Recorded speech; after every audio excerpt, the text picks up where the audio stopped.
So then, thank you very much for joining. And so to continue like before, so we could, if there is some follow-up question to what we talked about the last time, so we could start with a follow-up question, but it doesn't have to be so just in case there is something.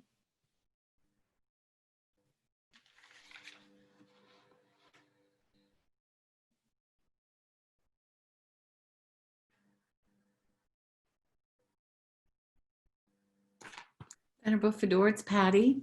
Yes. Hi. Hi. I have to say I kind of I wrote in my notes that I lost concentration about the last 20 minutes. Mm-hmm. So I know that we ended with the 11 virtuous mental factors. Yes. Yes, thank you. And I kind of I looked at pliancy, and I don't remember anything about the pliancy and how it is necessarily different than virtuous enthusiasm. Because the enthusiasm would keep you sort of in a pliancy state. Like I said, I really kind of lost it after the laziness of low self-esteem. Oh yes, I think we went very quickly, and I think Pliancy didn't even get mentioned. Did not even get mentioned. I just need to check something quickly.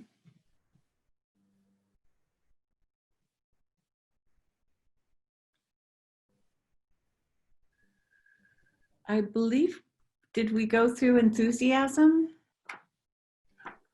Well, because of the lack of time, not in a great detail. Yeah, I see. So in the sequence, let's see if I can find my way back.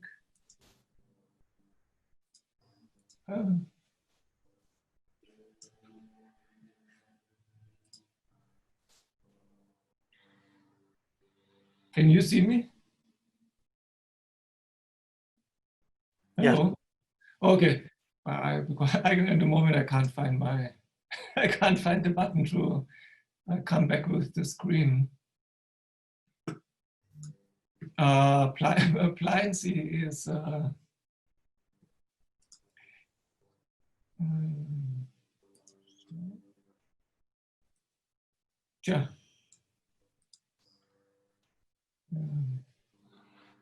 back to meeting, that must be it, yeah. So,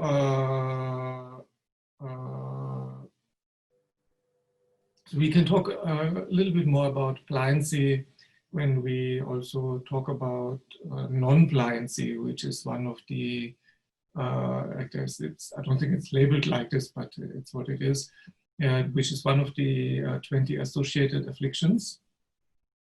And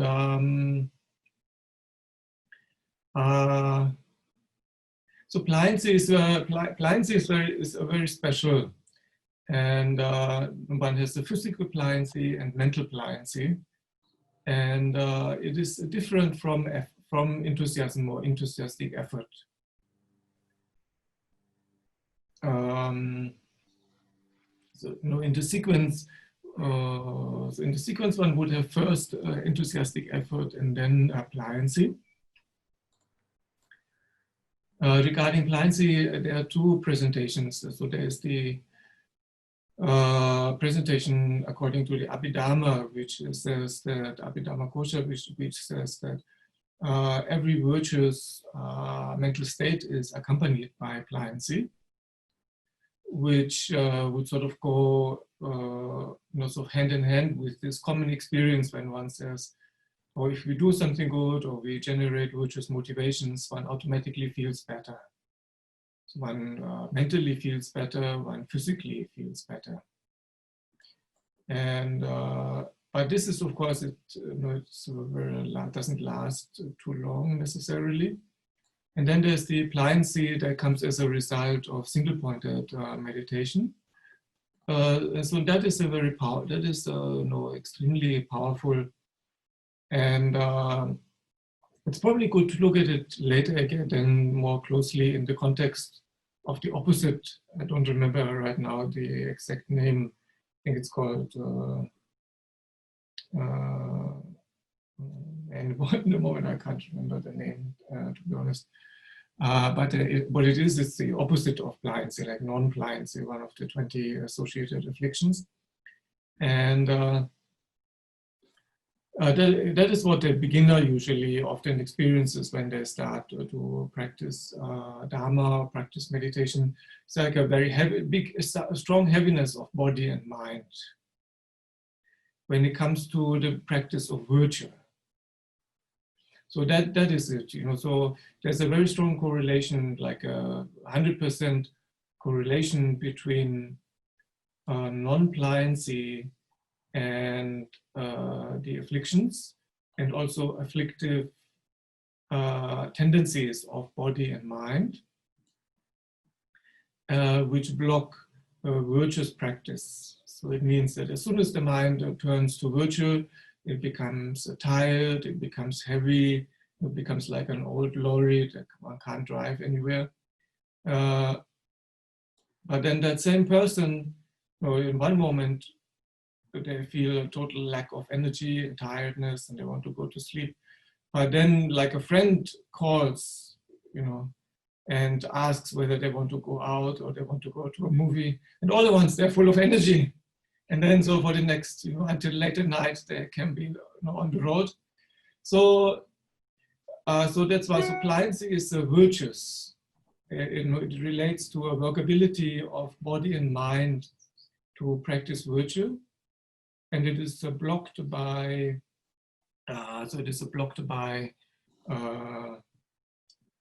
the afflicted tendencies of body and mind, sort of like that. And we related, but we can relate it back also to to today's topic. So the Buddha identified the afflictions as the root of all the problems and of all suffering, and that is of course a long term. Also through the link of karma, that because of the afflictions we create karma, but it is also immediate, so that physical unwell-being and specifically mental unwell-being comes from the afflictions. And so purifying the mind from the afflictions by generating the antidote generates extremely strong physical and mental well-being. So that's pliancy. Pliancy is sort of like a serviceability of body and mind to practice virtue. So somebody, with pliancy in their mind, their inner experience is like, sort of laid back, and they have to, so the inner experience of being able to place the mind on any object they just want to place it on or think about virtues, and then stay there so then the yogis, they can stay for days, weeks, months, years, then according to the text, lifetimes also. So, and but it comes to pliancy is different from enthusiasm. So enthusiasm is a general, so like a joy in virtue, when we become enthusiastic about something. Most translators, I don't know, there are not so many translations. Some they translate the Tibetan word as enthusiastic effort. But then, so when we look at the meaning of the word, like it is usually always identified most of the time as joy in virtue. And then like an analogy that is being given is like a child that has a joy in playing. And so it becomes unstoppable. When the child can play all day, even after 12 hours, then the parents say, oh, no, you have to go to bed. And, it's like the world is going to an end, coming to an end. So it's like that, like that kind of enthusiasm for Dharma. That kind of joy, but in Dharma. So that's enthusiasm. Then some people translate it as enthusiastic effort, but it's predominantly mental. And then the action of body and speech, that comes anyway. So that's not a problem. Because we always act on what is in our mind. Okay. So then, so today we have the root afflictions or the root delusions. Yeah. So the Tibetan word, the Tibetan word Nyönmong. So that is more close to affliction.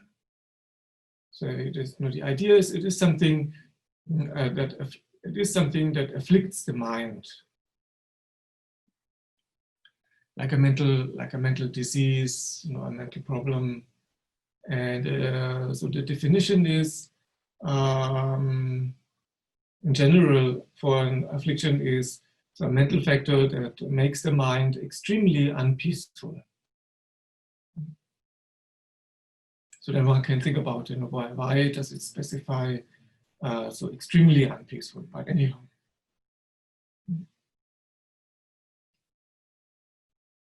And so there are different presentations of the afflictions.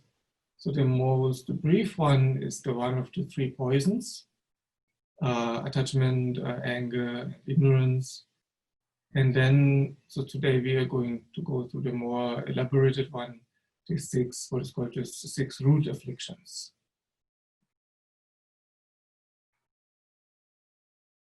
Sometimes the 6 root afflictions, they are elaborated into 10 root afflictions.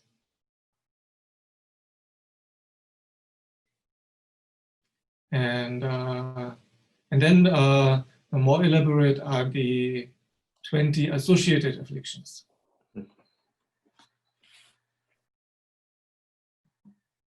So one can think about, why are they called root afflictions? I think because they are more like and then the 20 associated afflictions looks at more specific manifestations, for example, of attachment or anger, etc. Like with anger, one could have a wrath, one could have resentment, but then with attachment, there are different types of attachment.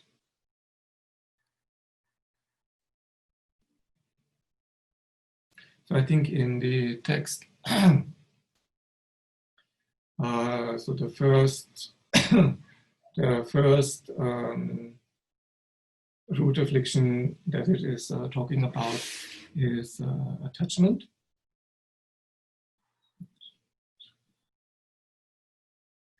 So sometimes, I don't know, you're probably more familiar with English terminology than me. Maybe some people, they use desire, I don't know. I don't read so many English books. Do they? Maybe sometimes they use desire. Anyway, so in English one has these 2 words. So one has desire and one has attachment. And so in the Tibetan word, Döchak, actually both are present. So I think in the English word, desire and attachment, they focus on different aspects of the same mental factor. So I think attachment, that focuses more on the how the mind sort of becomes attached to the object. Like it says, it says when one allows the mind to become attached to an object, then afterwards it becomes extremely difficult to remove it from the object. Like the analogy that is being given is of after one has poured oil on paper, then trying to separate the oil and the paper again. And yes, so for me, attachment emphasizes more explicitly the sort of that aspect. And then the desire is more the grasping aspect. One is desiring something, so one is grasping it. But actually, it's both are present in that one mental factor.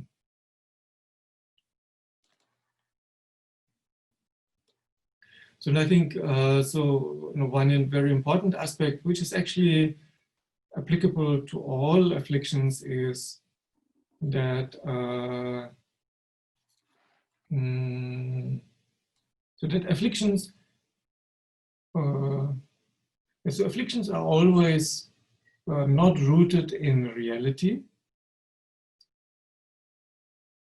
Because then, of course, the Buddhism talks about the desireless state, for example, or the wishless state, etc. And then sometimes there comes this confusion, so that a person may think also any kind of wish. So it's any kind of wish is automatically a desire or attachment. So that is not true. So just because one likes something or wishes for something, that does not make it immediately attachment. In fact, there are many kinds of wishes and aspirations and likes that we need to cultivate. In fact, as somebody progresses along the path, their liking for the Dharma, it will increase, unbelievably, and they will not want to be separated from the Dharma at all costs. So why is that not attachment? Because it is based on reality. So there is no exaggeration of the object. So with attachment, there is so that's very important to keep in mind. So that what all the afflictions have in common is the unrealistic. So it's not rooted in reality, but they're all based on ignorance. Mm-hmm.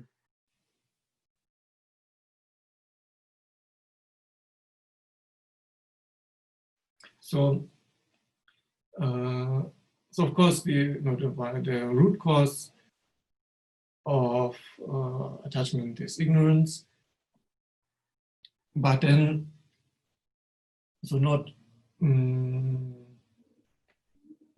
but cause and effect is never linear. So there are also other causes. So one cause for attachment. Is the exaggeration of the object. Unrealistic thinking or unrealistic projection into the object as something, so it's unrealistic. For example, being unrealistically desirable. So with the Dharma, there is no unrealistically desirable, because the Dharma can fulfill all one's wishes. So there's nothing unrealistic there. So that's why, for example, strong wish for the Dharma, strong aspiration for the Dharma, that is not attachment.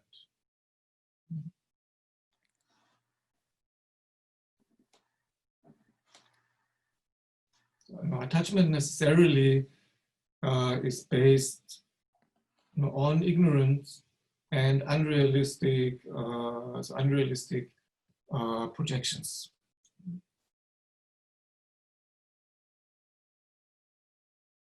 particularly so the projection onto the object to be able to provide a happiness.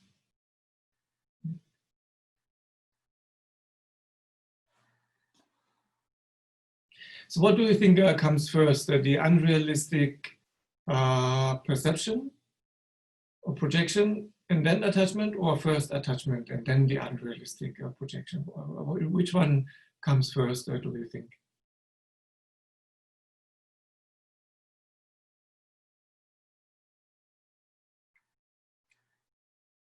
The unrealistic.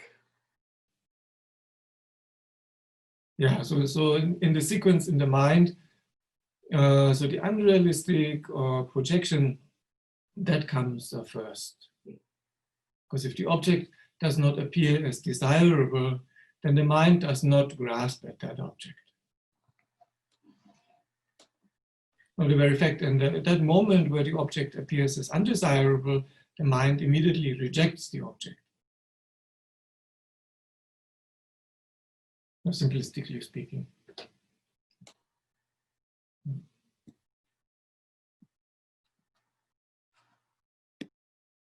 So there can be different types. So attachment has many manifestations because there are so many objects of attachment. There's money, then so inanimate objects and animate objects, obviously. Then the inanimate objects, there are many, like money and wealth, precious and not precious objects. Once one gets into it, there would be no end to talk about it. No, that's not within the framework. But it's very useful. Sometimes one doesn't realize how strong the attachment is until one tries to counteract the attachment. Around at home, something useless, but it's still there, and somehow the mind has this grasping for it. And then you sort of, as an experiment, make the determination, okay, now I'm going to counteract my attachment to this object, and either I'm going to give it away, if it has some value or use, or I'm going to throw it away. And then you just watch your inner reaction. Maybe there will be a collective inner scream, no, I don't know, could be. So that's attachment. You can't, the moment you try to give it away or to get separate from the object, it's more or less feels like dying.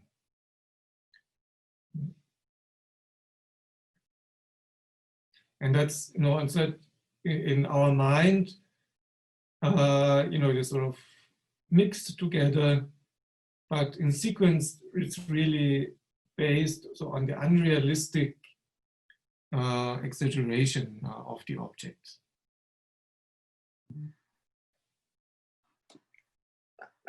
I have a question. Sure. I mean, it's not specifically Dharma related, but I'm at this stage in my life that I'm getting rid of things. All of my children have left the house, and so there's all this stuff that needs to go. Okay. And I get stuck with, yeah, but that could be useful for someone, so I need to find the person who can benefit from this. Yeah. But keeps me often from, should I just throw it away and not get involved with, oh, somebody could benefit from this. How do you see that as, am I holding on, or is there value in looking for someone? Well, so I think attachment goes sort of very, attachment goes very deep. I think so. There's the general attachment to the object, but then there's the root of attachment. Is what is called grasping at the object is inherently existent mind, and so that can have as a result, I think, also, sort of the wish, so then sort of like the too controlling, the mind becomes too controlling. So you want to give it away, but you still want to be in control what happens to it. Right. Then one starts to think about it too much. I mean, if it has some use, you could make two piles. So one pile that has obviously no use, and then the other pile, and then there are these shops, like, Salvation Army, and these shops where one can bring, all the rubbish that could perhaps still be useful, and then, whatever they need, they will take, and then the rest is really rubbish. So then just simplify it.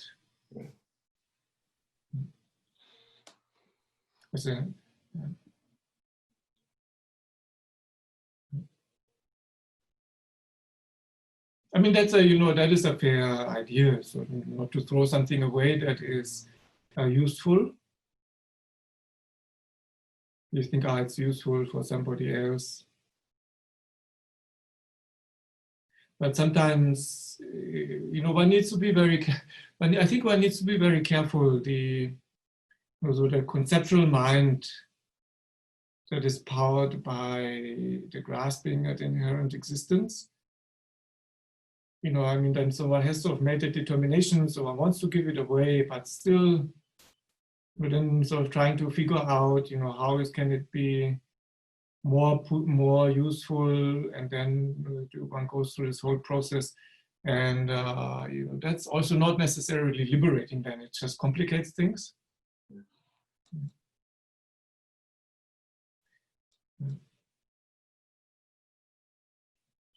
So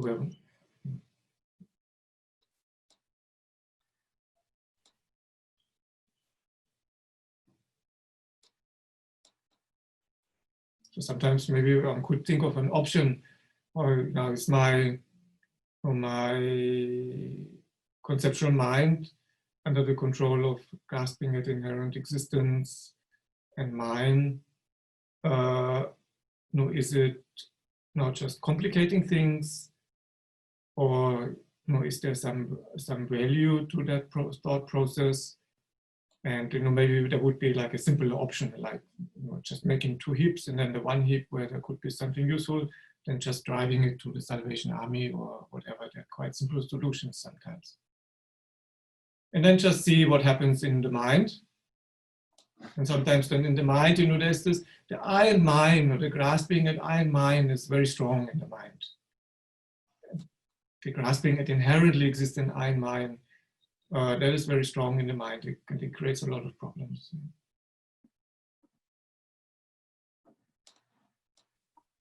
So anyhow,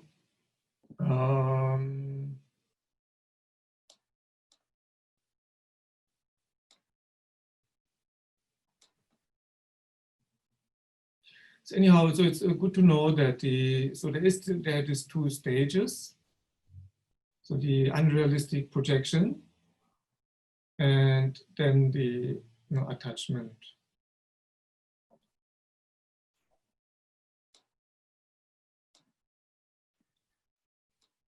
And so without the unrealistic projection, the mind does not generate attachment.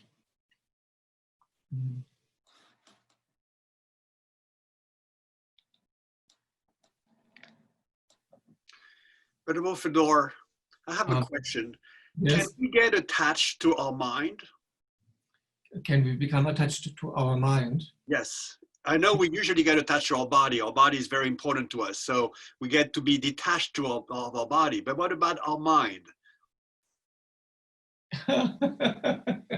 Yeah, I think so. That is, so we can become attached to like the mind overall. I don't know, but so we definitely, we are definitely attached to our ideas. So ideas and concepts is another object of attachment.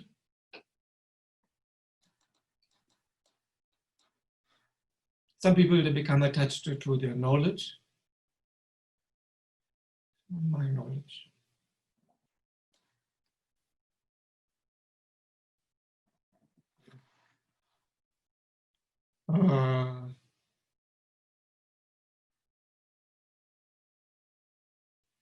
And then, of course, you know, I mean, that's then very profound. But so in the classic text, one talks about the attachment to attachment, which I think, you know, if one really wants to lessen attachment, you know, for us, overcoming, freeing attachment, that's a very, you know, far future aim, I think.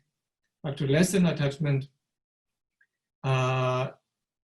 one needs to go there, so to overcome the attachment to attachment, which on the one hand needs to be done by contemplating very carefully, also based on one's own experience, the disadvantages of attachment. And then on the other hand, that's also, I feel that's very crucial, is that through one's Dharma practice, that one is able to offer the mind a better alternative. So that's very important.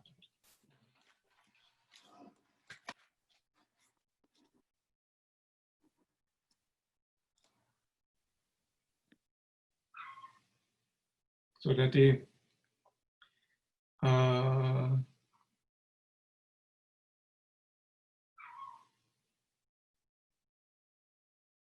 so the deluded mind thinks, you know, that so the object of attachment, whatever it is, animate, inanimate, you know, provides the most happiness. But then actually, so through one's experiences, so the yogis, they have, you know, can verify for themselves that the mental happiness that is derived from a lack of attachment, you know, is vastly better. So when one, like Lama Zopa Rinpoche, he said that somebody who has the pliancy and the bliss of pliancy that arises from calm abiding, you know, they will not have that person will not want to have anything to do with attachment. You know, because attachment becomes actually the enemy in the mind. Because it causes exactly the opposite of mental well-being, being spacious, being open, etc. So it's very important. That's why, you know, mental happiness is very crucial. So mental health, mental happiness, derived through Dharma is very crucial, so that one can, you know, so that one can offer something as substitute. And in fact, you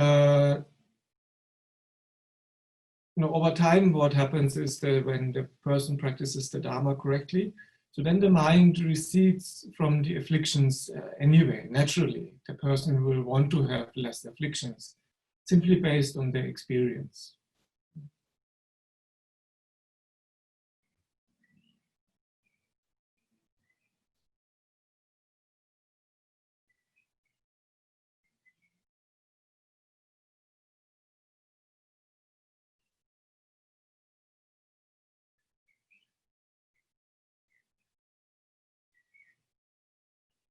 That's why, so we need to identify, so in Buddhism,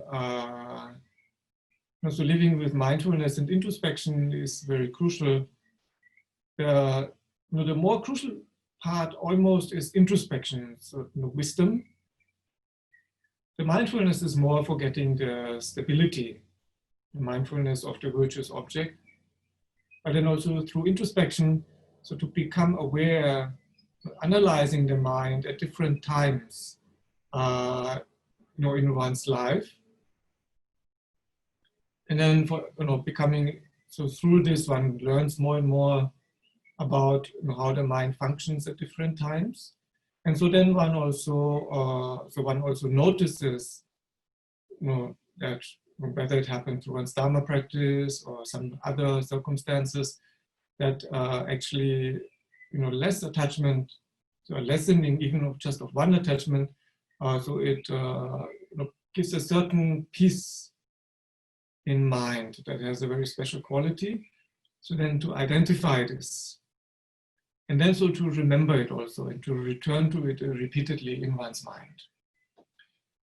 So then, so then one's practice of reducing attachment is based on experience. So otherwise, if it's sort of just here, or so attachment is not good, and then we sort of want to impose, sort of like a dictator, all kinds of rules, or not doing this or not doing that.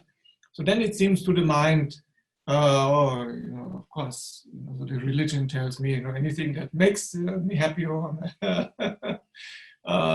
causes fun, of course they say I'm not allowed to do this. So that's typical religion. So then the mind is not happy.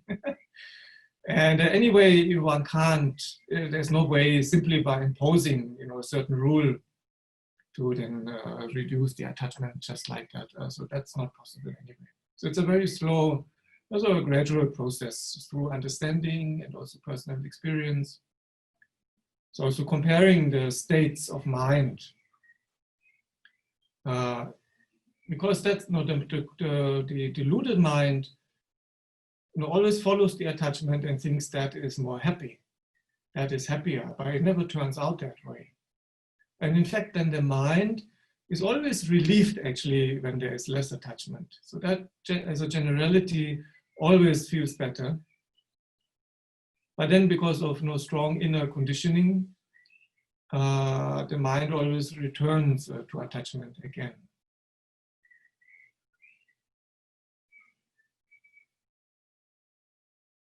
But so having an inner experience, or less attachment, that is actually, mentally, it is actually better. So that is very valuable.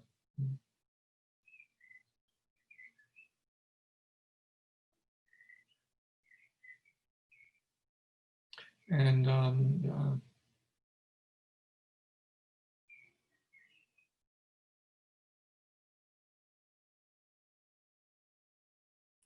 Did you have a question?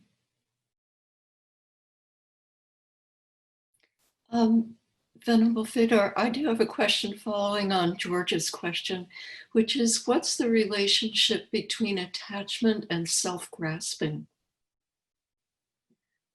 Oh, they're very good friends. Their work, sort of like teamwork. But actually, so in the there's this very nice text.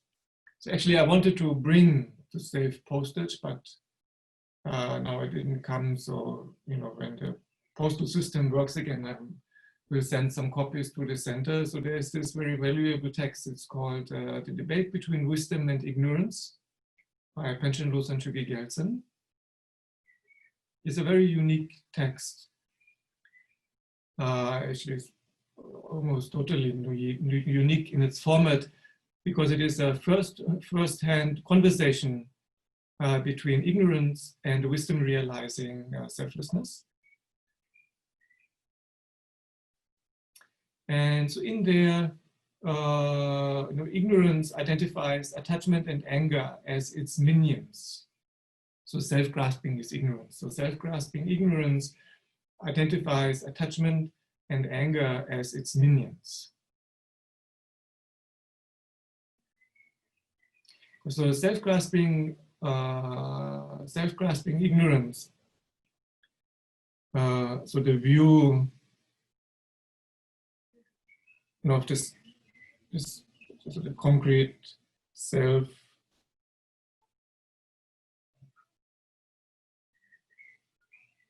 so that is sort of at the center of everything.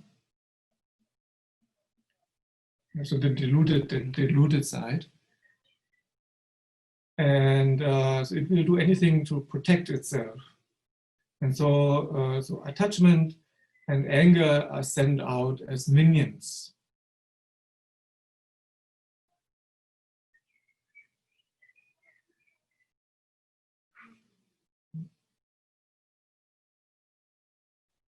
So,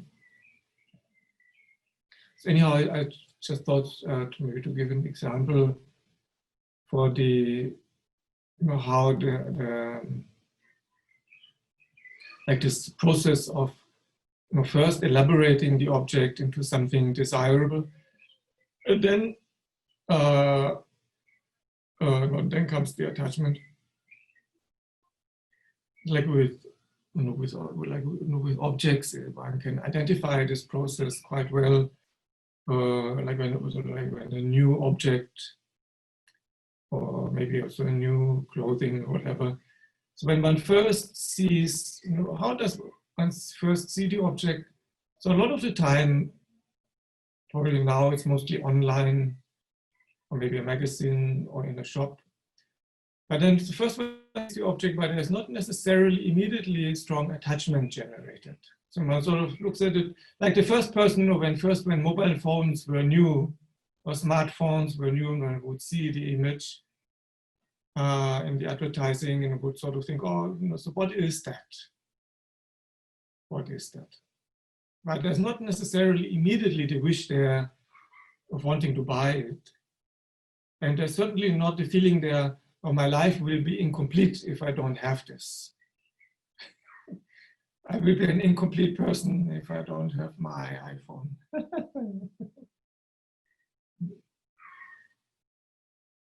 But then, so the advertising knows this, of course. So just seeing one object one time doesn't generate the desire to buy the object necessarily. But seeing the object repeatedly, so being repeatedly exposed to the object is one aspect. So the mind thinks about it again and again. So if you, on your way to work and you can't turn anywhere, without the object somehow being in your field of vision. And then it is usually combined, with something that the mind wishes for. So that the object is sort of mentally combined with something that the mind wishes for, like with the mobile phones. I always thought, that's very obvious. One desires being connected with others. So this mental image is being generated in the person's mind. So if you have this, then you will be connected with many people. So then the person thinks, oh, that's great, I buy this. And then sits at home and waits for the emails to come that don't come. Anyway, so and then there are other, there are technical aspects. So the advertising, very purposefully, aims at generating desire in the prospective buyer's mind. Also being well aware that, for example, that male and female buyers respond to different aspects of the object. So I think, for example, the technical data, that's probably, in the advertising when one sees it, and then there's a lot of technical data. I sort of thought, oh, that's maybe more for the male. They like to think about it. And then I read one time, they put a lot of thought into the outer appearance, for example, of the iPhone. So the color, the design, but that is more aimed at the female buyer, for example. So anyway, so the process, the process that happens in the mind is so through repeatedly going over these different, some they're unrealistic aspects. It creates unrealistic expectations. The technical data, that is of course correct. But anyway, so, and it is designed like that, so that is correct. But so by going over it in one's mind, again and again, so one will notice so that the appearance of the object, it changes. So the object appears more and more desirable. And so the more and more desirable the object appears, the more desire the object, the more desire the mind generates. And sooner or later one thinks, oh, I have to have this, so even if it costs $1,000. So that's, I think, is a very good example of how attachment works. And this one has this very unrealistic projection onto the object that comes from within the mind. and it cannot hold what it promises. I mean, we can call people, but in terms of actual mental happiness and how much happier one will be, etc. So it does not hold what it promises. And that is the profound difference to the Dharma.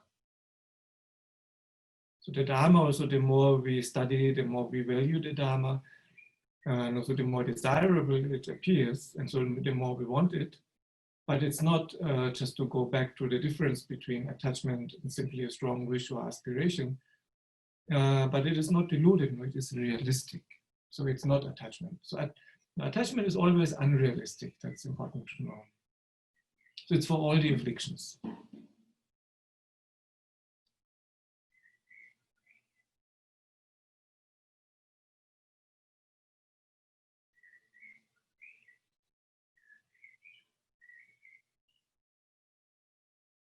And it's just good, so to think about these things so slowly and carefully.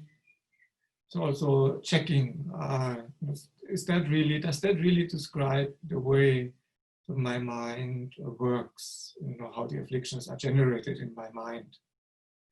We can then confirm or reject this according to our own experience, because we have a direct experience of our own mind.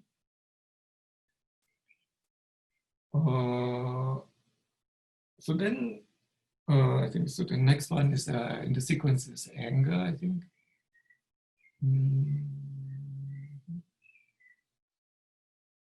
Oops. Anger.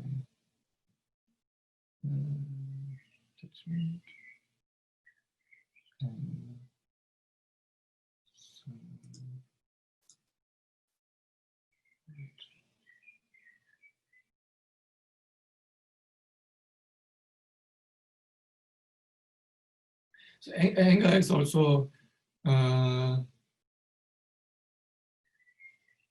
So anger is also unrealistic. So it is also based on the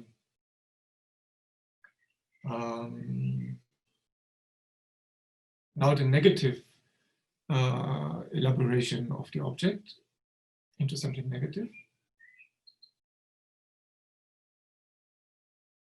And also, it is with attachment, the same with anger. As soon as the mind projects some qualities, it always thinks these qualities exist inherently from this object side, which also is a cause for the afflictions. Now, with anger, I can also notice this very nicely, that if one is also with, okay, so anger, the basic nature of anger is a harmful intent. So I think that's good to identify. Well, some people that just have a very strong character, that is not necessarily anger. Some people, they're just very forceful or have a strong character. I don't think that is anger.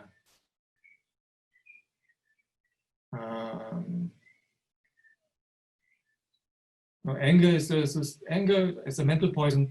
So if we want to identify anger, we need to check if I were to act on this sort of thought or emotion. We don't do it all the time, luckily. But let's say if I were to act on it, like if I were to say what's on my mind, or if I were to write it or act physically, what would I say or do? And then, for example, if we notice, or I would say hurtful things to the other person, and not with the with the intent actually of generating then primarily a mental harm in the other person. So then that's definitely anger. So that's called a spite, one expression of anger.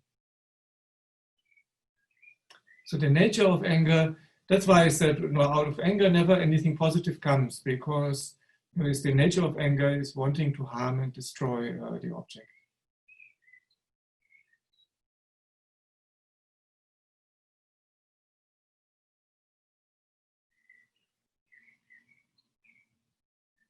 And so similar as before, So it has to be based, it's unrealistic. So anger is unrealistic.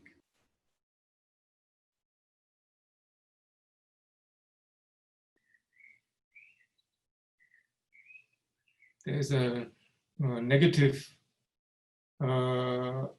elaboration of the object that happens first, and then comes anger.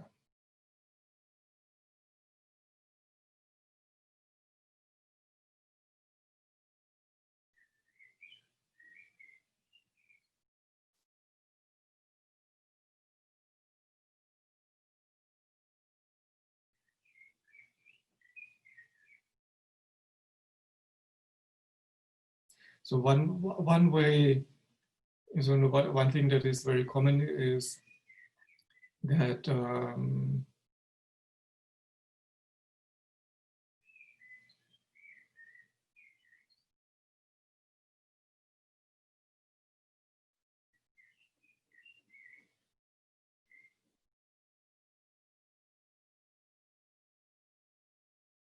also that one's mind is already somehow preconditioned towards a particular person.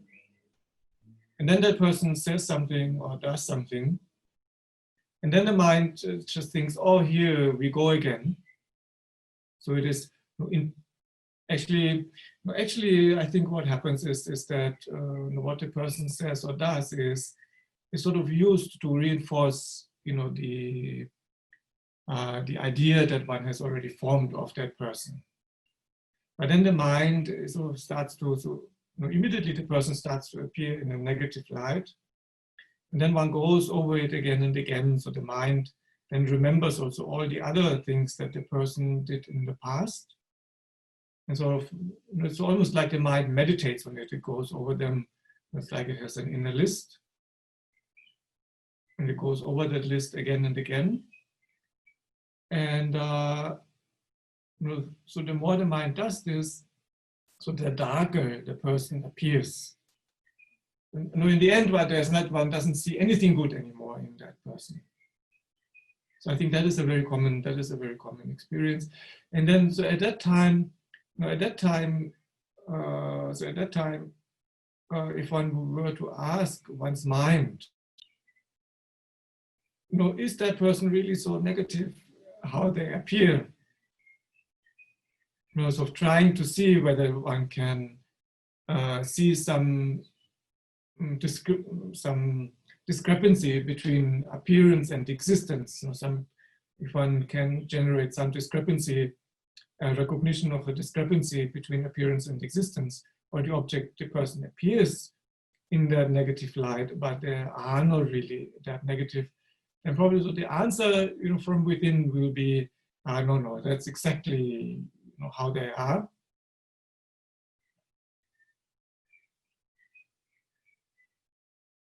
And then the mind, it will also one thing that comes is, so then the mind will feel justified in the anger and then the actions, because one, of course, wants, that's the thing with anger. So one wants to inflict some harm on the other person, usually.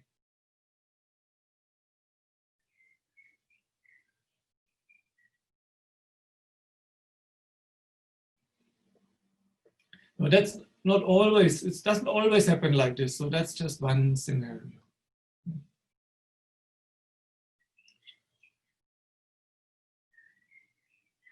Generally,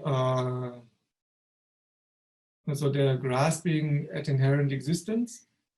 So the ignorance, the grasping at the inherent existent I, it produces anger as soon as something goes against, then what that conceived self likes, then immediately it generates anger. Because in the psychology of the inherent, in the psychology of the ignorance that grasps at inherent existence, but then anger is to protect the mind. Attachment is to get what one wants, and anger is to protect the mind.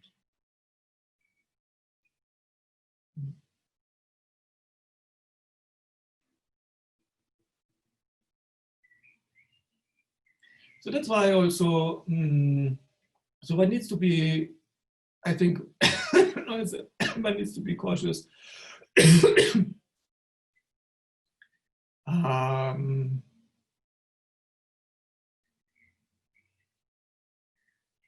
Like some people, they may have a lot of anger, which they don't necessarily express, but they always carry around with them.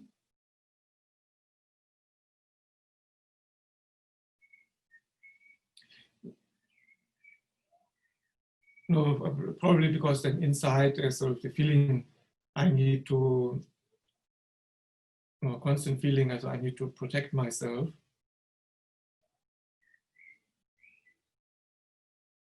So I think that that could also come simply, they could have also other reasons.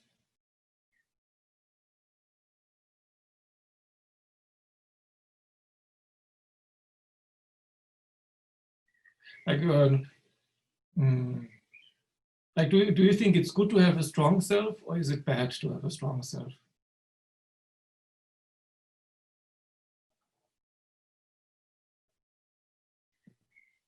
A strong sense of self is not inherently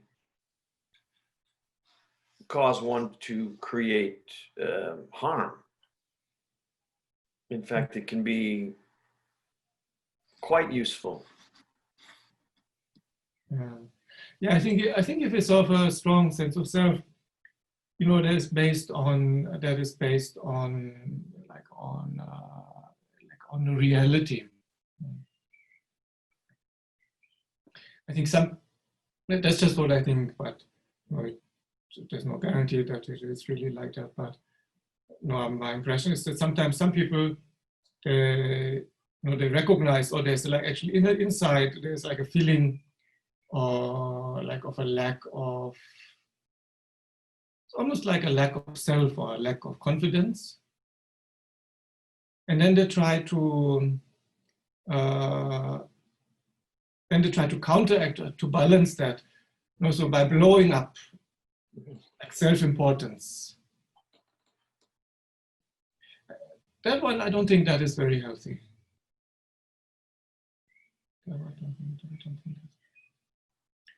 So, for example,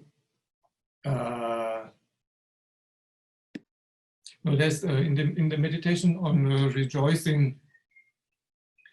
There's the rejoicing in the virtuous actions of others, but there's also the rejoicing in the virtuous actions of oneself, and then the rejoicing also in one's qualities. And so, for example, there could be a person when they sit down and they want to rejoice in their qualities, and they sort of direct their mind inwards and think about, so what qualities do I have? And then there could be, so the immediate feeling could actually be, I have no qualities. So that is possible. And that is of course not a good way to go through life. And then also that feeling then inside could also then generate a lot of anger, or to counteract, so that inner feeling of being like insignificant or vulnerable, then comes the feeling of being very vulnerable, or being exposed to all kinds of outer difficulties that are not really there, etc. Everything. So there, then what I mean with like generating a strong sense of self that is based on realities, so to really identify so the actual qualities that one has. And then sort of going over this time and again, so that in the end, then there's a person, there's, until the inner, there's a natural inner sense generated. Well, I am somebody with Buddha nature, or I have a precious human rebirth. I have love and compassion, so I have strength, and etc. And so then that generates a strong sense of a healthy, strong sense of self.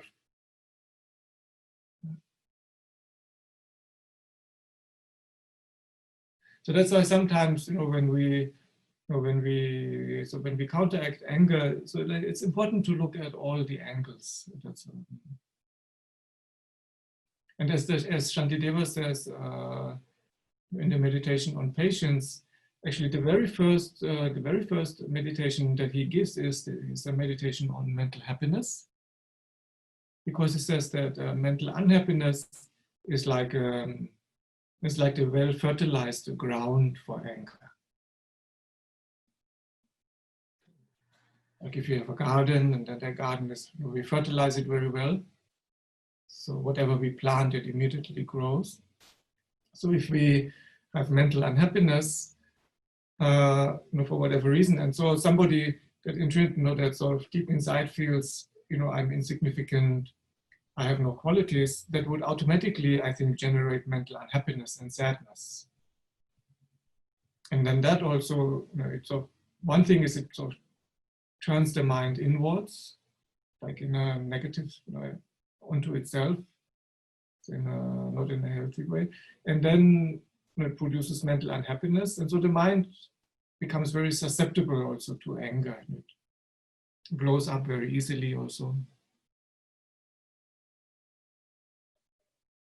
Yes, please.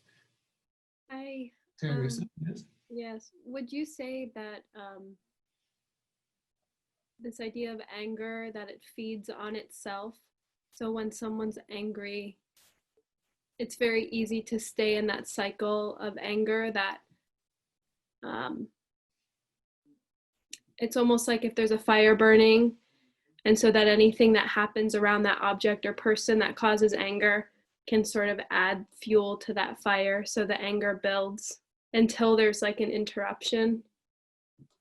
What would you say about that? Until there's a breakdown. Until there's a breakdown. Yeah. Yeah, I think so. Yeah, I think so. Yeah. I think so, because anger produces mental unhappiness automatically. So the more angry we are, it starts out with one object, and then the mind starts to think about that all the time.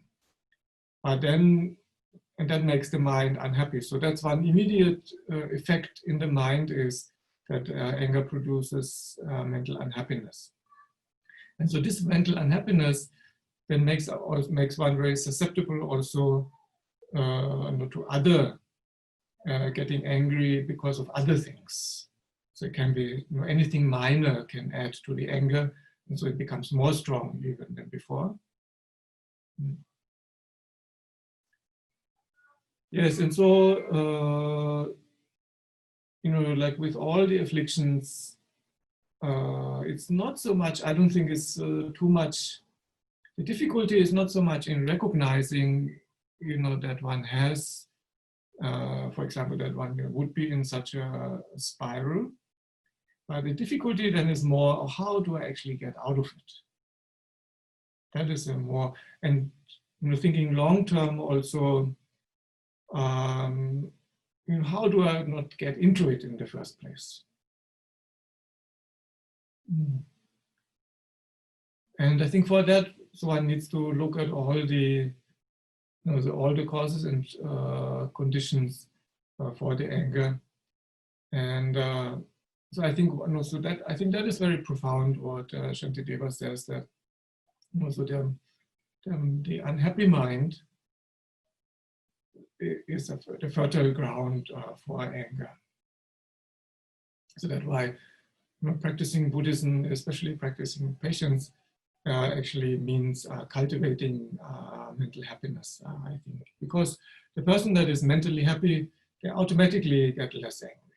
So that is.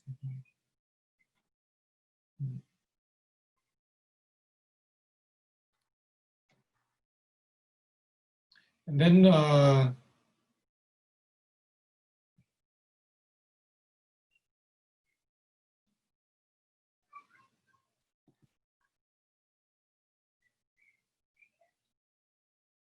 so then there are, of course, so there are these meditations. Basically, there are two approaches outlined in the Lamrim. So the one approach is, so it says, when one has generated anger, so to first meditate, on a neutral object, so such as the coming and going of the breathing or the clarity of the mind. So to bring the mind to a neutral state, and then from that neutral state, then place the mind stably on a positive object such as love and compassion. But I think so what we need to keep in mind is, the idea is so that that actually also works. So that if we try this method and it actually works, so our mind gets taken away from the anger by focusing it on the coming and going of the breathing, or by focusing it on the clear nature of the mind. If you notice this doesn't work, I sort of want to do it, but my mind, it's just too powerful. The delusion is too powerful. So one just sits there in the 7-point posture, but the mind is just the same, or even maybe even some people have also the experience it even gets worse. So then there's the other approaches, so that directly through a direct antidote, such as love and compassion or patience.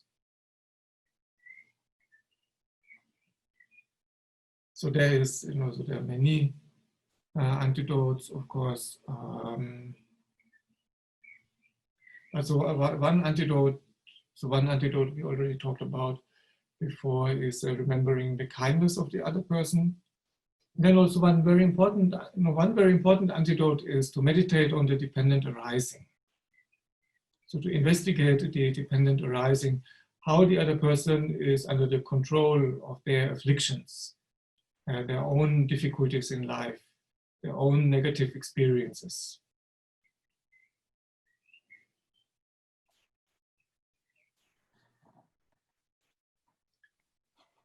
Because so what we have very common is, so that a person behaves inappropriately towards us. Then, so the mind reacts with anger. So I think, oh, like such a bad person, irritating person.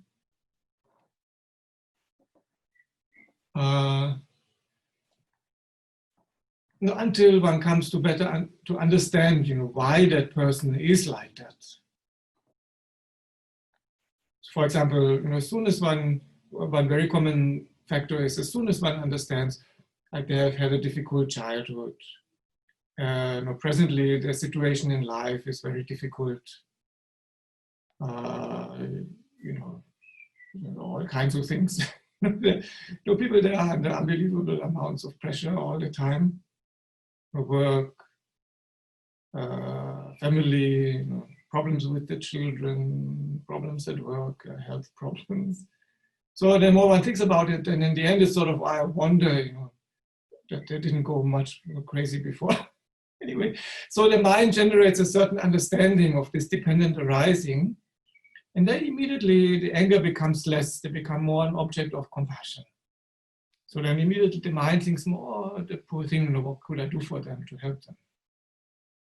So that's also the basic principle, this after one of the basic meditations on patience. So thinking about the dependent arising between the person's actions and so their afflictions, and also so their experiences in life, their general situation, etc. So that's very helpful.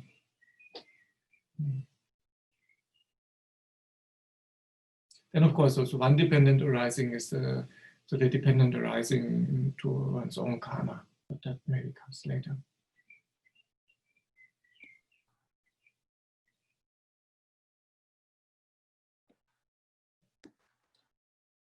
His Holiness the Dalai Lama, he says, so the meditation on patience is it's not about denying the inappropriate behavior or the harm that was inflicted by the other person, or that was acted out by the other person.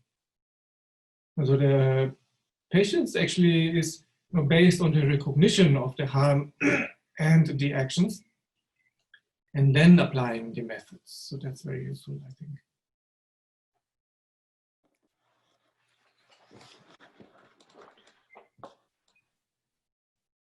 course, there are these situations. I think there's the harm is really just in our own mind.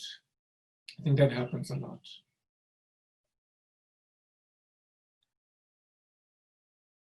That's sort of my impression sometimes when people they talk about their day and like the impression they have, how other people react to them. That seems to be, to me, very often conditioned, by what is in that person's mind. So then, because they don't, some people they say, or the people in the underground, like the person says, I felt threatened. So I wonder, that's maybe sometimes more because of what is in the person's mind than what is actually going on in the other people's minds. Yeah. For example, if we can make an experiment maybe now during this time. I don't know if you can do it, but later when the trains are running again. So if you go, public transport, you go on the platform, and you go down the stairs. The platform, there are several people. So how does the mind react? How does the mind react? So does the mind immediately think? So it looks, who is there? And then, is it somehow immediately the impression in the mind that all those people there, they're somehow reacting towards me? So, in one's own mind, one thinks, I'm somehow now, immediately one thinks, I'm somehow in the center of the thought process of all the people around me. Or when one is in the underground and one thinks, shall I do this? I don't know, whatever. Sometimes it's just simple things, and then immediately the mind thinks, what will that person think? How will I be perceived by that person? So there's somehow this impression in the mind, as sort of the center of the universe, and wherever one goes, everybody in their mind is so immediately fixated upon us and reacting upon the slightest thing that we do or don't do. No, that could be very interesting to investigate. How realistic is that really?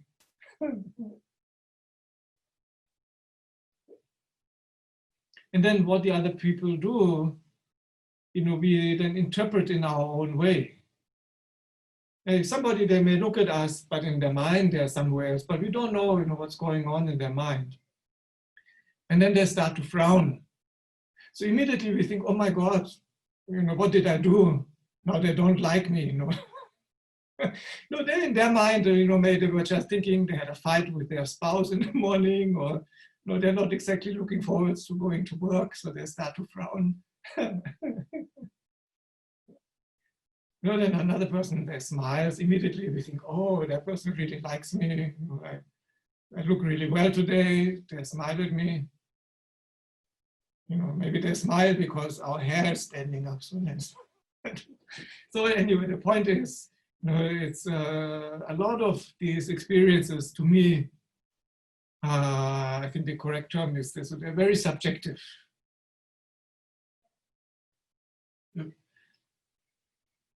But then, there is actual harm also in life that is being inflicted on oneself. So people in one's life, it's very unlikely that they always react and act correctly and appropriate towards us. So nominally or conventionally speaking. So His Holiness, there's this comment by him. So he says, so the meditation on patience is not about sort of in one's mind, denying that this or that happened. But on the recognition of this and that happening, then practicing patience, using the methods and practicing patience. So because the patience is the mind that is unaffected by the harm that one is experiencing.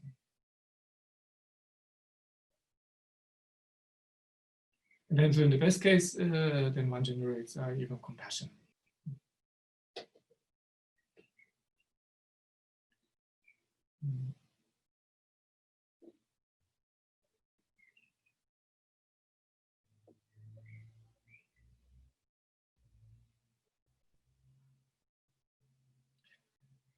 So, I don't know.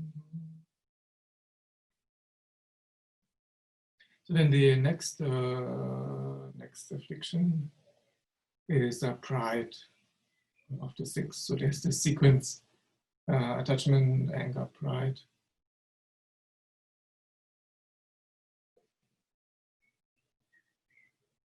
So I think that's also, so it's with all the afflictions, I think it's important to identify them correctly. Because sometimes if in our mind, we don't identify the affliction correctly, and then we go after that mental state wanting to reduce it, it's not necessarily always healthy.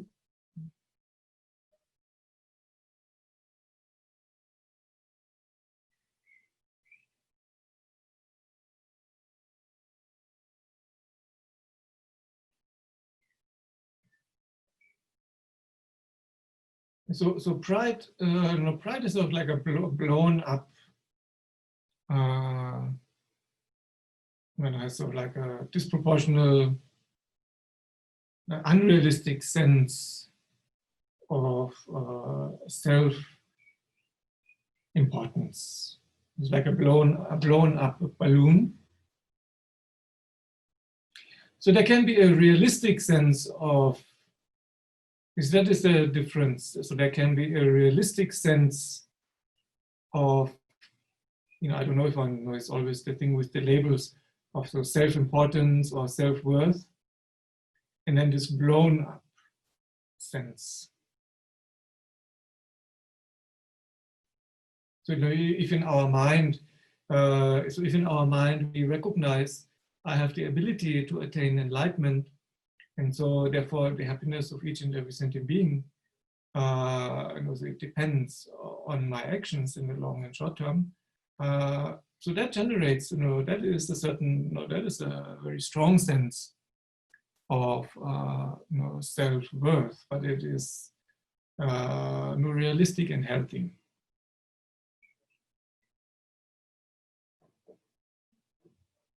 Pride is unrealistic and blown up.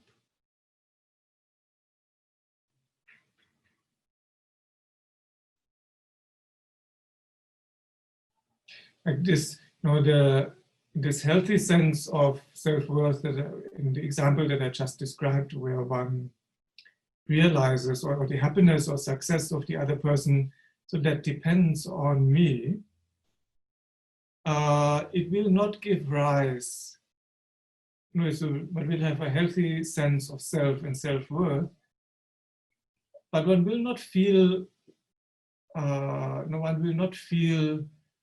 higher than the other person. So that is, so one will not think like I have more value than the other person, for example. With pride, one always thinks that I have more value than the other person. In most cases.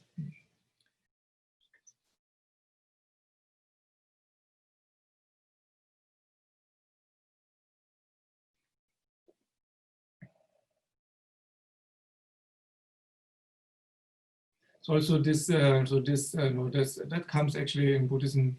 So in the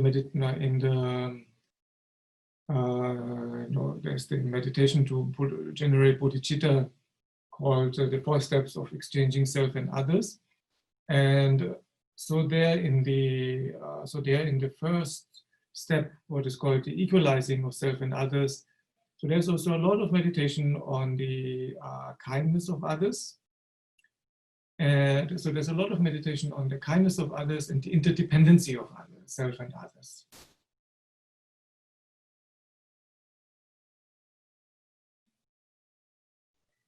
So that actually is, it acts as a counteracts pride, and it also counteracts the sense of so the lack of self-worth that we mentioned earlier. Because when we realize, so of course, so our happiness depends on others, but also so the happiness of others depends on us. So that automatically, generates a self-worth and the feeling of being connected with others. So it is a very healthy kind of feeling.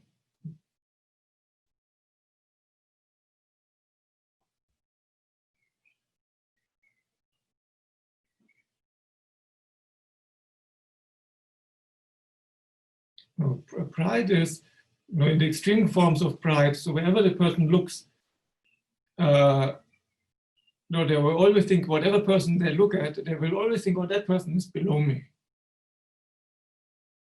It's like they're on the peak of a mountain, but on the top of the mountain is the highest mountain in the world. But there always one person, there can only be one person at one time on the top. So whoever is there, everybody else is lower. So in the extreme forms of pride, so that's how one feels. So wherever one turns, automatically everybody is lower.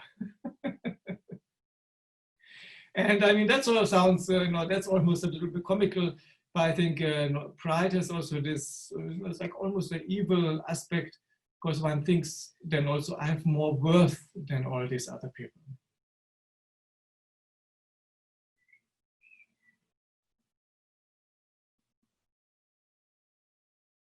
So as with other, with all the things, there's always the question how to counteract pride. And I mean, so one thing, one method is to contemplate all the things that one, like in Dharma, for example, that one doesn't know or can't do.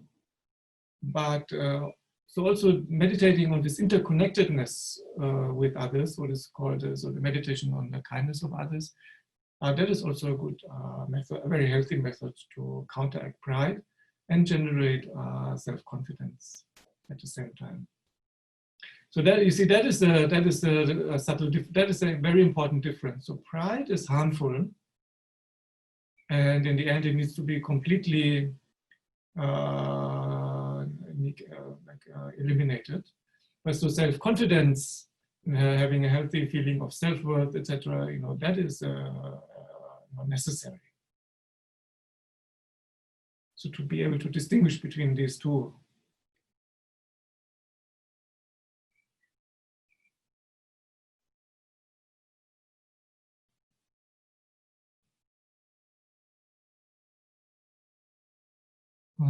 So then I think next comes ignorance. Venerable Fedor, I have one little follow-up on the pride. All right. What should we feel when we have accomplished a virtuous action, but still being humbled about it? Is there something as a positive pride? I mean, like if I have done something that has been really virtuous, very helpful, I have accomplished something, I got to feel some kind of feeling comes to me, which is kind of a pride, but it's not the negative pride, but it's kind of it affirms for me to keep doing what I'm doing. Yeah, so that's what I mean. So through one's own experience, and also by by studying, specifically, so by studying these explanations, to try to recognize in one's mind so the difference between pride and a healthy self-confidence. So the healthy self-confidence, so that is, so that is very important and essential. Yeah.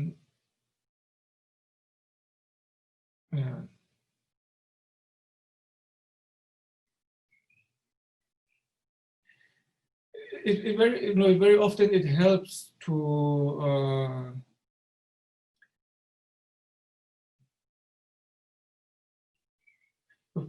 meditate also on the, like to actually meditate on the antidotes to get experience, on the recommended antidotes to get experience. So the one thing is, we hear something and then the mind sort of computes how one should feel or one doesn't feel. But the actual way is so to actually, by meditating on the antidote, then observing the actual change in our mind. And then also to sort of to generate the wisdom, also based on one's experience, that is really more healthier than the other one. So the non-afflicted side is actually more healthy than the afflicted side. So, so of course, so to rejoice in one's virtuous actions, so that is seen as very important. So one doesn't need to. So there's no worry about that.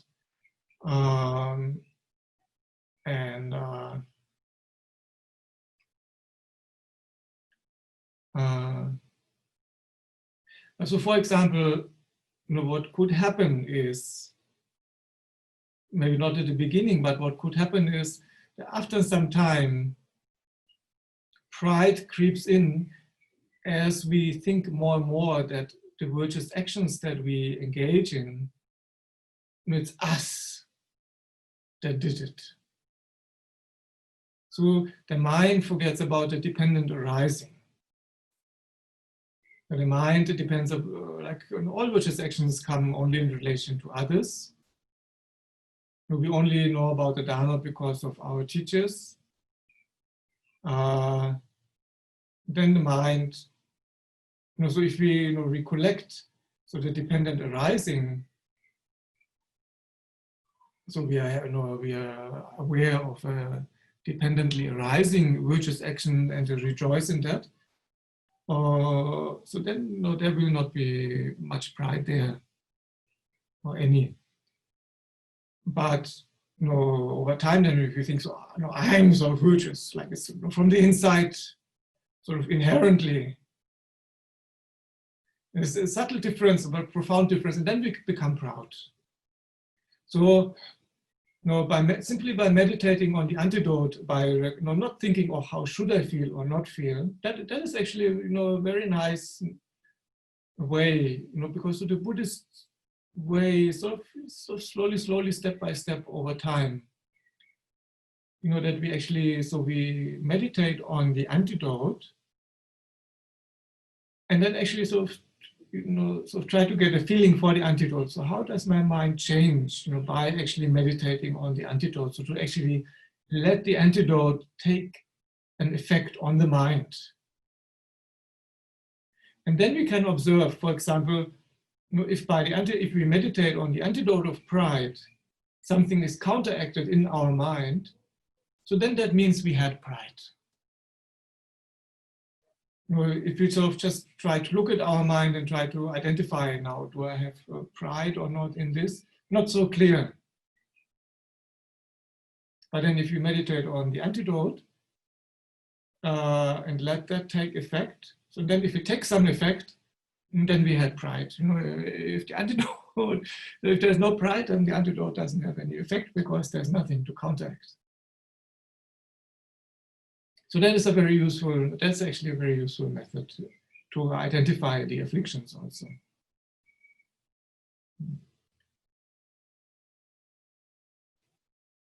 See, because, we haven't formally, I think ignorance is the next one anyway.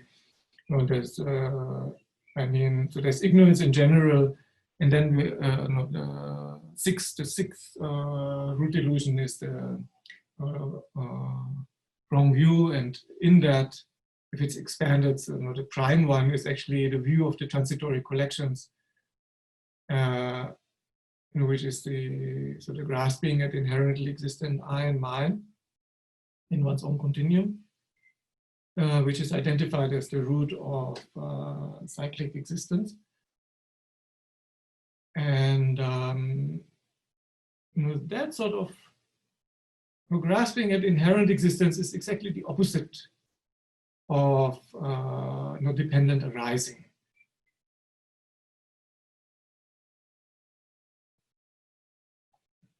So I think sometimes, when, like for example, when we study, so a study process, it is actually very laborious. It takes a lot of work, and we depend on the conditions, on outer conditions, or the text, the translator, the teacher, then our own effort, the Buddha, and so we can extend it quite a lot.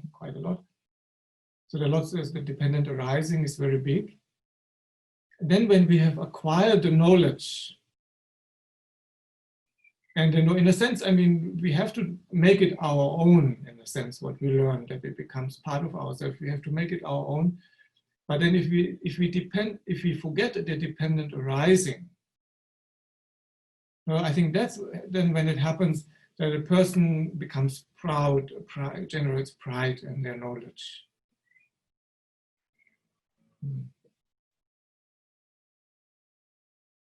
But then it sort of becomes unfathomable to them that other people don't know that, and they feel the need to always explain all the things they know, etc.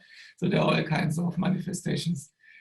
So that can come because the person forgets the dependent arising, and he thinks that now that knowledge is inherently mine.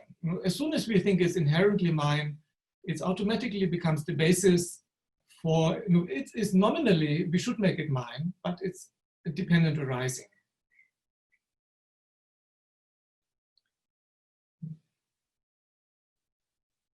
So pride is also generated when we forget the dependent arising, because pride, as the other afflictions also, so it is based actually on the view of the inherently existent I and mine.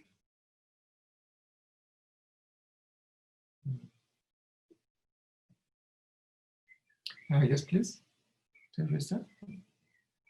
What about when it's very common in America that we say, I'm proud of you, like we express pride to somebody else, or kind of, and I was thinking about what that means when we say I'm proud of you.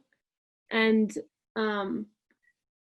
it's kind of like, in a sense, inflating their self-worth, maybe, because it's like, because you did this good thing, you're now better, and I'm proud of that, I'm proud of you, and kind of like if that's healthy or not healthy, like what that can do when we say that, because I think there's some genuine goodness in that, but it can also maybe not be always good or healthy. What would you say? I don't know. Well, yeah, I would say so. That's maybe in the context of actions benefiting others. So where then we need to evaluate as good as we can, whether that is actually beneficial or not for the other person. I mean, in general, I guess, in general, it's good to praise others. What they do with it is not really our responsibility.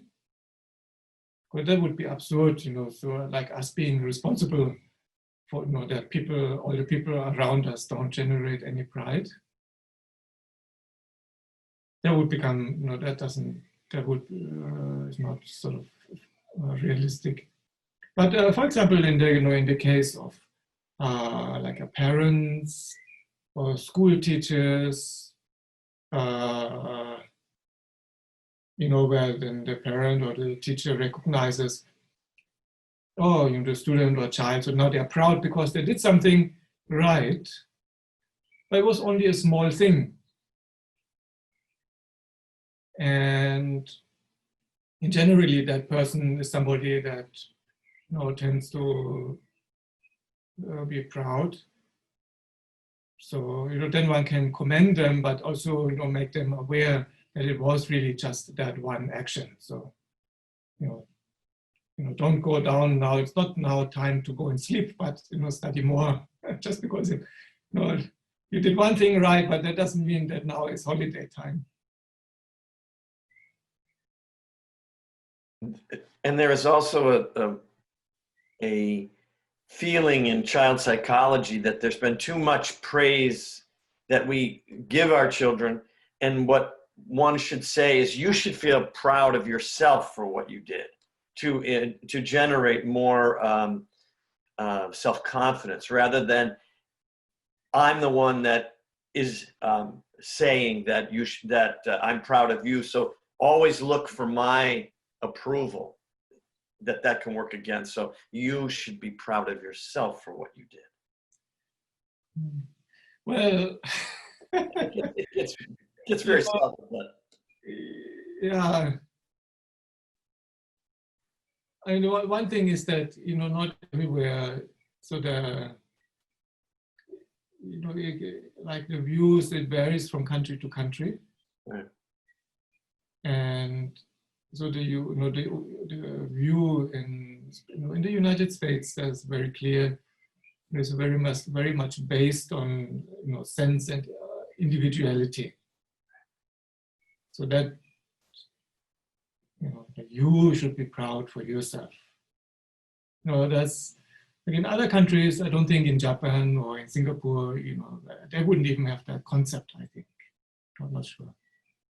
It's very different. So it can vary from country to country, and then we need to look for ourselves anyway. What what is beneficial or not beneficial. Just I wouldn't know. And my impression is that from the little I know, that in the schools in the US, the children and young people, so they get a lot of prizes for everything to, I guess, to encourage yourself, generate self-confidence, I guess. So yeah, I don't know. And I don't know if that works. And because there's a big difference simply because of there's a big difference between just having an inflated sense of self, so teaching the child to simply blow up their sense of self and think that is self-confidence, and having an actual inner feeling of self-worth. So, for example, the inner feeling of self-worth, I think that cannot come, if one feels disconnected from others. So that goes totally, I think, against a lot of views, general, pervasive views in the US.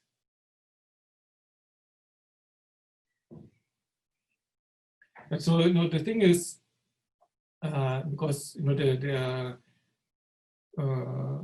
I mean, that is very obvious, so, so the cultivation of a sense of self, of, being a strong individual, etc. So that is a very, very common, greatly emphasized theme.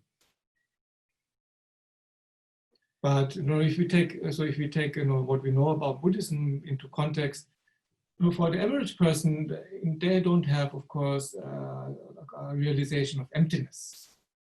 So when that average person, when they, inflate or blow up their sense of self and self-worth, they automatically also increase the appearance of inherent existence in their mind.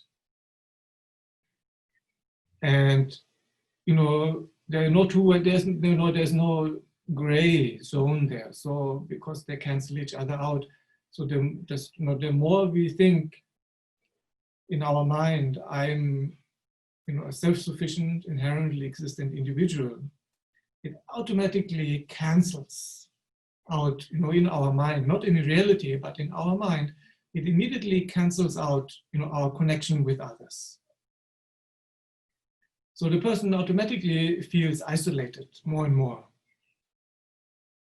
So a person, and I think a person who feels isolated from others, that person cannot have a sense of self-worth. Because the sense of self-worth, that can come on, can come only also, so in the conjunction. So how can I be important for others? But if we have the feeling we are isolated, with that will come the feeling, I cannot be important for others. Because as you know from from the teachings on emptiness, dependent arising and non-dependent arising is exactly the opposite.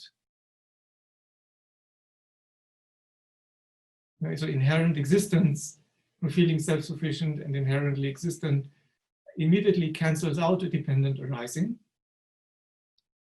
So if there's no dependent arising, there is no connection. So if there's no connection, one feels isolated. And then so the feeling of isolation don't produce this mental unhappiness, but also a lack of purpose, of course. Yeah, so like some like His Holiness the Dalai Lama, he has remarked on this when he said when he observes Western culture, and so one problem which brings a lot of suffering is so that people, he phrased it is, I think, so the people, they don't know what their place in life is. I don't think it's sort of judgmental, or you don't know where your place is. I think what it means is, the person, it's a sense, it has something to do with the feeling. So when we feel isolated from others, then we don't really have a sense, where is our place in the whole of that. So we don't feel interconnected. Like, I don't know if this is helpful.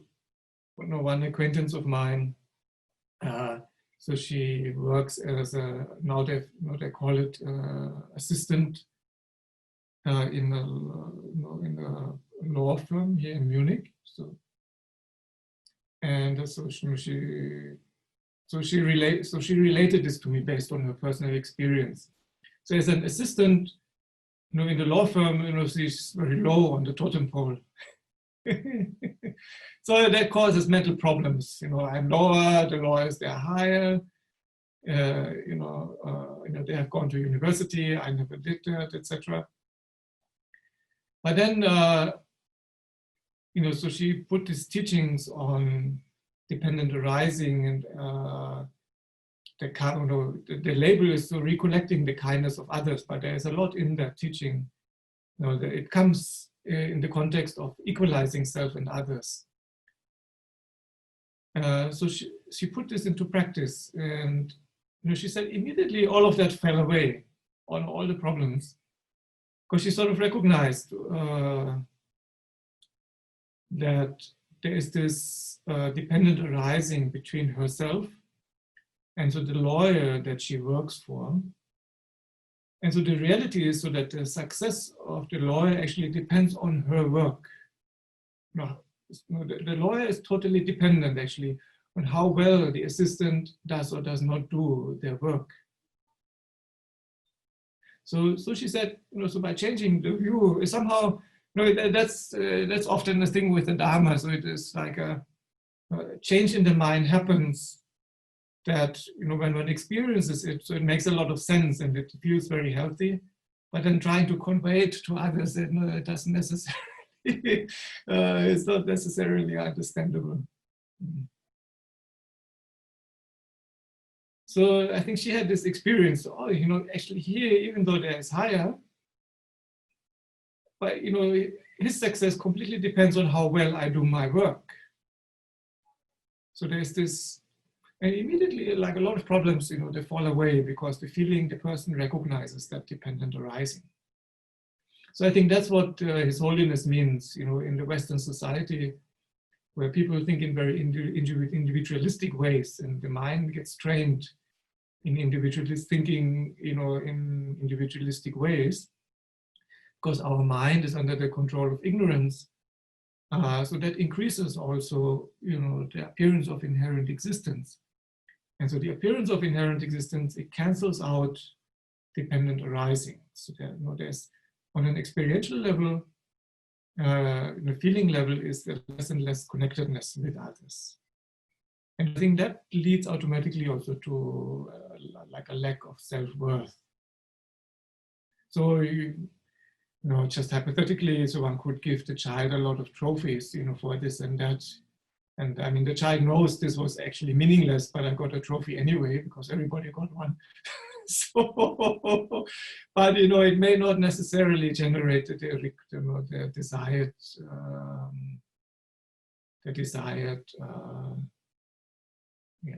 a healthy sense of self-worth.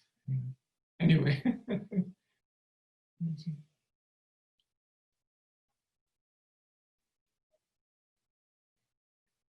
I don't know, do you have any question? Then there's, of course, no doubt, so to mention at least in the name. So the sixth root affliction of doubt. So doubt, so actually I think it comes number 5, 4 or 5.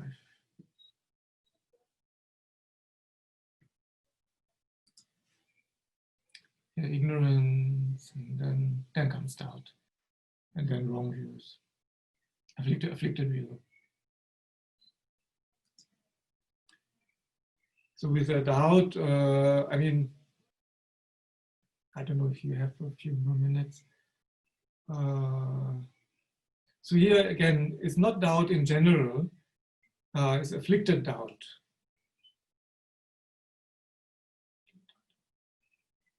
So when we start out in the Dharma, there is also, there is the kind of doubt where, for example, we think, when we first hear about impermanence, or we hear about emptiness, or about Buddha, Dhamma, Sangha, or karma, so we haven't heard about these things before, and then we hear about them, and then the mind sort of is not immediately totally convinced 100%, but then the mind thinks, oh, maybe these things exist, or I start to investigate this further. Maybe there's a possibility that these things exist the way they're described.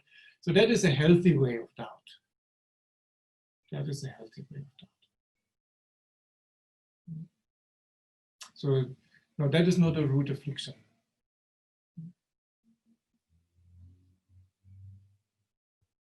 Like Aryadeva, there's this famous quote by Aryadeva from the 400 verses where he says that even to doubt that phenomena lack inherent existence, like to think, maybe they lack inherent existence, but it's not 100% convinced yet, one hasn't cognized it yet, but one thinks, there's a possibility that it is like that.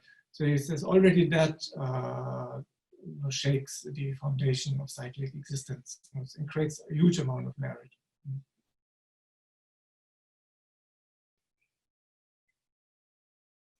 But there is also, there's a doubt, or what is called bending away from the truth.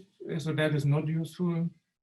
And there's also general doubt. So the doubt is a two-pronged mind, sometimes three-pronged or four-pronged.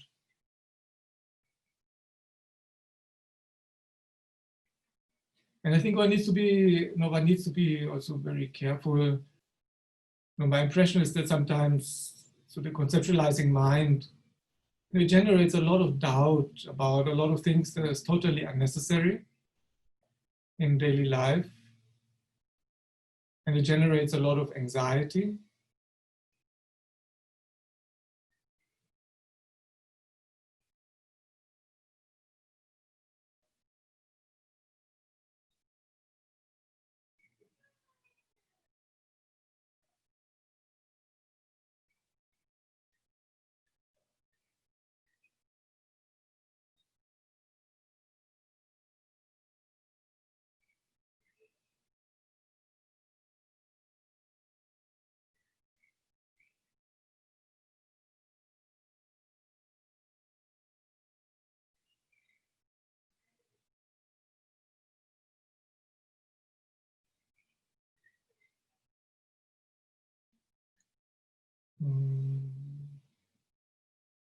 I was just trying to. Yeah, so.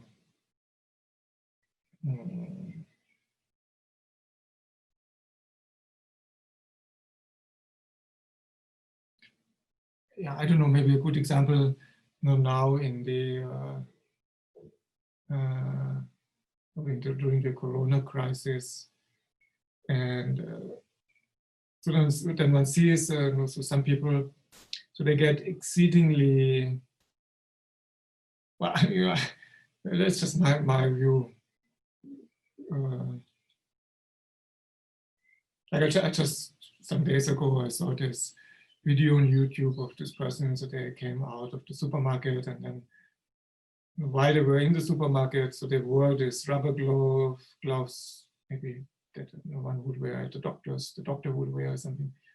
And then they were also very careful how they would pull them off. And going on about the, how the virus can be anywhere, what one touches in the supermarket. And so I think the mind, it can then get caught up in this unhealthy doubt. Oh, now wherever what I touch, there could be the virus there, the virus could be there, it could be here. And so it generates this fear,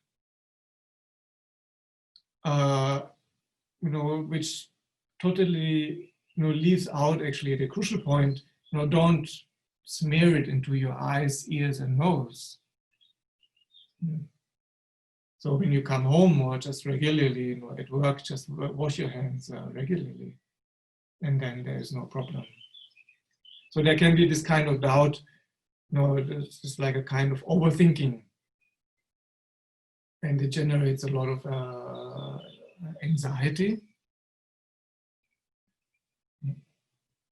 So that is probably afflicted doubt. Yeah.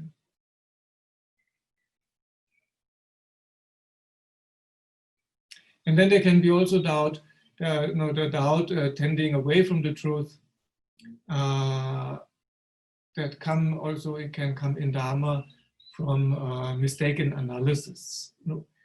I mean, we do say in Buddhism that one is free to analyze everything. In the long term, it's also good to. But so the reality is actually, as a beginner, we do not have the tools or the understanding actually to analyze everything.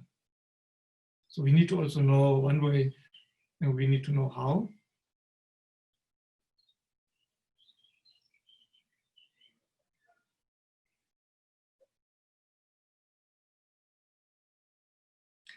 For example, in relation to emptiness, I think that is a very common mistake. Then a person, they like to investigate a lot the dependent arising aspect. How are phenomena merely labeled? But so the reality is, even though that is useful to think about from time to time, the reality is that we cannot understand emptiness that way. So to understand emptiness is, when first we need to investigate, we need to identify the object of negation, and then negate, to go through the negation process, and then through that we arrive at an understanding how something is merely labeled.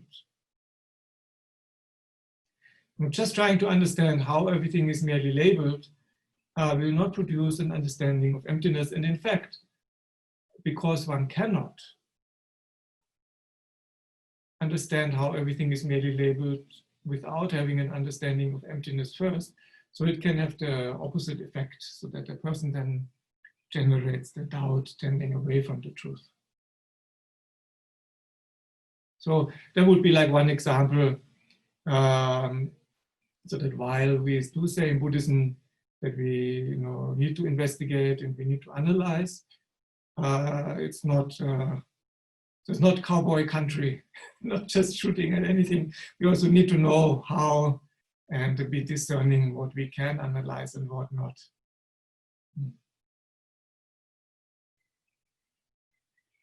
Like, for example, also with karma. With karma, it's more useful for us to contemplate examples and stories that give faith. Because to really understand how everything comes from karma, that we right now at the moment we can't. And if you try to understand it, even though we can't, so then it may actually have the opposite effect. So we generate less faith in karma. So with karma, it is recommended to more reflect on stories, examples, and so forth that are given in the text, a less logical analysis for the beginner.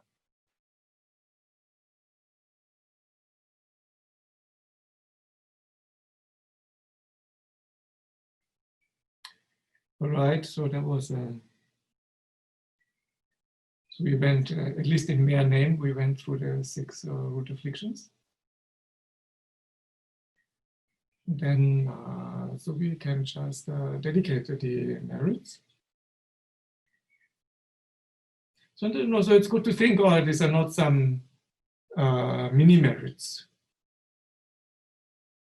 Whereas, if we can go by the examples in the text, so studying these topics, having the wish to understand these topics, it creates a huge, like the examples are always, skies are full of merits.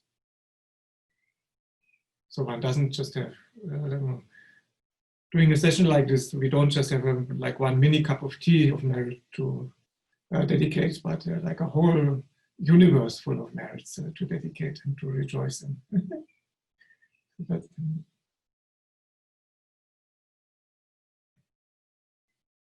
So then we can dedicate it, one of the best ways of dedicating is so to dedicate it for the liberation and enlightenment of all other sentient beings.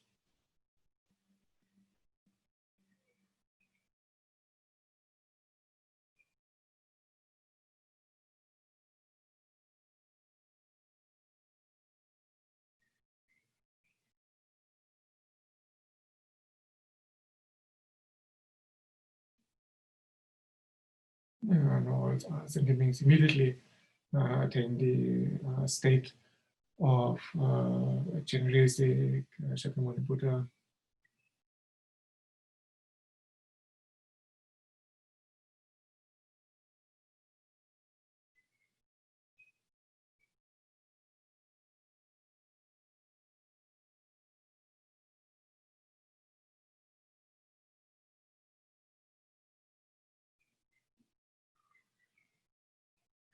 Okay, so then thank you very much.